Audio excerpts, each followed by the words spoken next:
নমস্কার মিডিয়া বন্ধুদেরকে।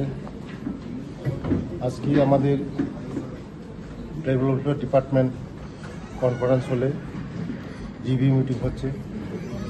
আমাদের বাজেটের নিয়ে আজকে রিভিউ মিটিং হবে। আমাদের ডিপার্টমেন্টের যে বাজেটগুলো, এটা খরচ কীভাবে হচ্ছে, এটা নিয়ে আজকে আলোচনা হবে। আমার সঙ্গে আছে আমার সেক্রেটারি সাহেব, ডাইরেক্টর সাহেব, সব ডিপার্টমেন্টের অফিসারগণ আছে।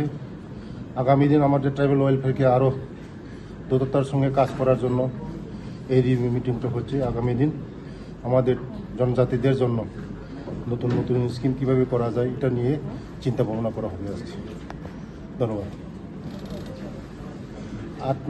আত্মনির্ভর ভারত, আপনারা তো সব মিডিয়া বন্ধুরা জানেন যে আমাদের মোদিজি যে এখন নতুন লঞ্চ প্রজেক্ট করা হয়েছে প্লাস গোয়া, এটার মাধ্যমে তো আমাদের জনজাতিরা অনেক কিছু এগিয়ে যাচ্ছে।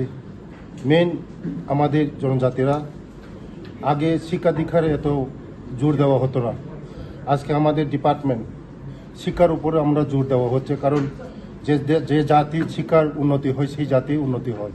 তার জন্য আমাদের মেইন ইম্পর্টেন্ট শিক্ষার উপরেই জোর দেওয়া হচ্ছে। আগামী দিন আপনারা সবাই জানেন আমাদের 35 বছরের যে সরকার ছিল, তাদের যে সরকারের সময় কোনো কিছু হতো না আমাদের। এখন দেখেন আমাদের সরকার আসার পরে প্রত্যেক স্কুলের মধ্যে আমাদের স্মার্ট ক্লাস এর মাধ্যমে ছাত্রীদের জন্য আপগ্রেডেশন কীভাবে আরও ভালো করে এডুকেশন করা যায়, ভালো করে মানুষ করা যায়, তার জন্য আমাদের বিশেষ এই নতুন সিদ্ধান্তগুলি হচ্ছে। আমাদের সরকার আমাদের জনজাতিদের উপর বিশেষ আরও জোর দিচ্ছে, কারণ জনজাতিরা যদি এগিয়ে না যায় কোনোদিন বিকশিত ত্রিপুরা হবে না আর শ্রেষ্ঠ ত্রিপুরা হবে না। তার জন্য জনজাতিদের উপরেই আমাদের সরকার বেশি নজর দেওয়া হচ্ছে। থ্যাংক ইউ, ধন্যবাদ।